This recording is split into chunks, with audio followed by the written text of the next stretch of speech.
What's poppin' YouTube? Bringing you 5 league winning players for fantasy football, starting it off with Bijan Robinson. And if you tuned into the channel last offseason, you knew that I absolutely love Bijan Robinson. So maybe I was a year too early, but when we look specifically at Bijan Robinson heading into 2024, not only do we have a major quarterback upgrade with Kirk Cousins, of course, you also add in Michael Penix as the backup, but we have a whole new coaching staff, and all the talk has been around Bijan Robinson being an absolute 3-down bell cow. And when you look at his actual stats from last year, yes, did he bust? Yes, did every running back we took in the first round last year besides CMC bust? Yes, because Bijan Robinson, you were drafting him as a top 3 RB. He did not return that sort of investment. But when we look at him, last year, RB 17 on a points per game basis. So of course, drafting him in the top 12 picks, it wasn't ideal. But when you start to dig into the metrics, it really starts to show a little bit more of a story that makes me super excited for Bijan Robinson. Number one, we play in PPR formats. So if you're playing in PPR or half PPR, the most exciting thing for Bijan Robinson is the fact that last year he commanded 86 total targets,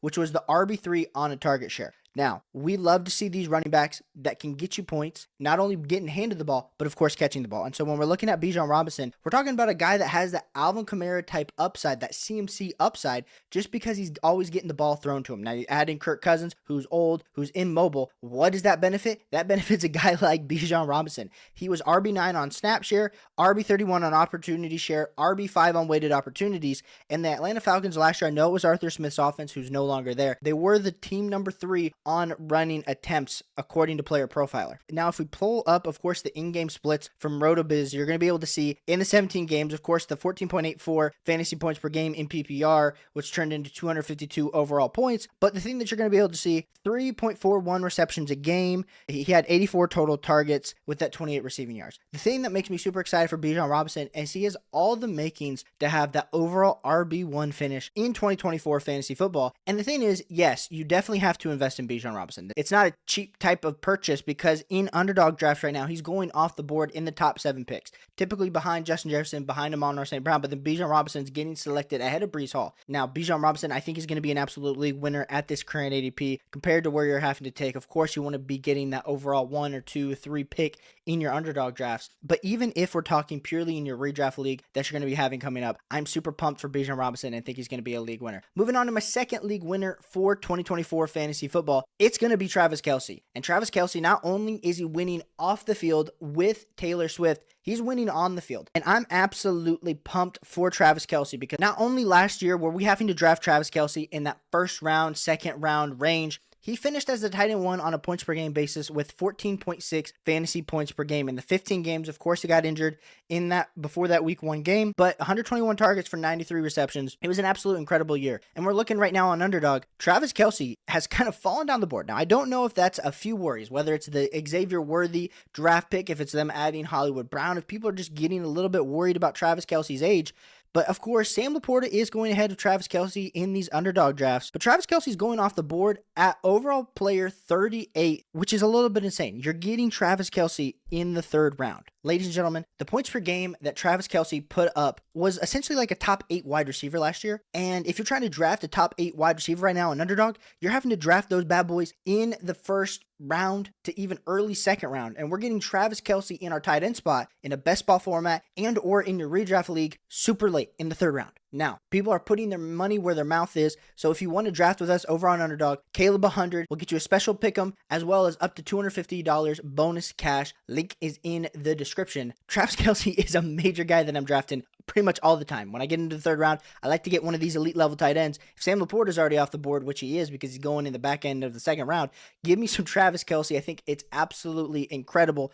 Of course, the range of him being 34, he's going to be turning 35 this year. We do know that a tight end playing until the age of 40 is a little bit ridiculous, but we didn't necessarily see him slow down. And even if he slows down a little bit, the ADP is baked in. So worst case scenario, he's tight end 3 on a points per game basis, and that's essentially where we're drafting him in underdog. So I think Travis Kelce is my second major league winner for 2024 fantasy football leagues. My third major league winner for fantasy football leagues is going to be Zay Flowers. And Zay Flowers, not only do we get Mark Andrews back in the fold to be able to go to work with, it's Zay Flowers' second year. And it wasn't too long ago when these rookie wide receivers, they wouldn't come in and perform great, and they would always have that second year jump that they ended up having just based on their performance, based on them getting to know the NFL game for a full season, and then being able to transition into year 2. But not only did Zay Flowers have an incredible rookie season, he finished with wide receiver 31 on a points per game basis with 12.9 fantasy points per game. Now you're going to be saying to me, Caleb, that doesn't sound that amazing, but if we really start to dig into the numbers, if we look pretty much week 12 on, week 12 he had 23 fantasy points,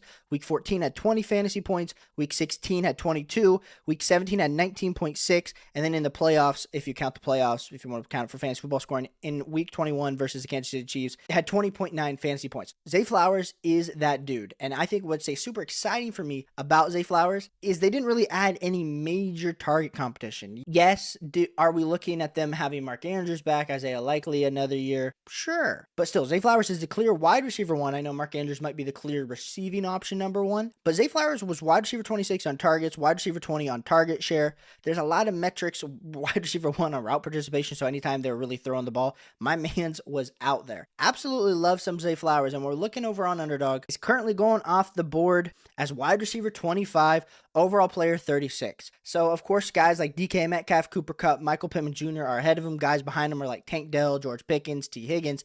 So I really feel like right now the pocket of the absolute boom potential is pretty appropriately valued for Zay Flowers. But when you're saying to me, hey, Zay Flowers the wide receiver 1, Zay Flowers or Michael Pittman Jr. Michael Pittman Jr.'s done it, but he's got a lot more target competition. Cooper Kupp's getting older. DK Metcalf's competing with targets with Tyler Lockett, JSN. You even go up to DJ Moore, who's a few spots above Flowers, and DJ Moore's having to compete with Romo Dunze and Keenan Allen. I think the case can be made that Zay Flowers in this little pocket of value is the most ready to explode value right now on Underdog. If I'm in my 3rd round and a guy like Travis Kelce is probably off the board, I'm looking to get a Zay Flowers because I absolutely think the value that you're getting at Zay Flowers, high end wide receiver 2, low end wide receiver 1 total upside this year. And I wouldn't be surprised if like a top 8 season were to happen for Zay Flowers. I think he's an absolute league winner for you in your Underdog drafts. My 4th league winner for your Underdog drafts and your redraft leagues are going to be Chris Godwin. And ever since Tom Brady left the Tampa Bay Buccaneers, it's all been about Mike Evans. And a lot of us have forgotten about Chris Godwin because of that injury. And last year, 12.3 fantasy points per game was the wide receiver 34. It wasn't great.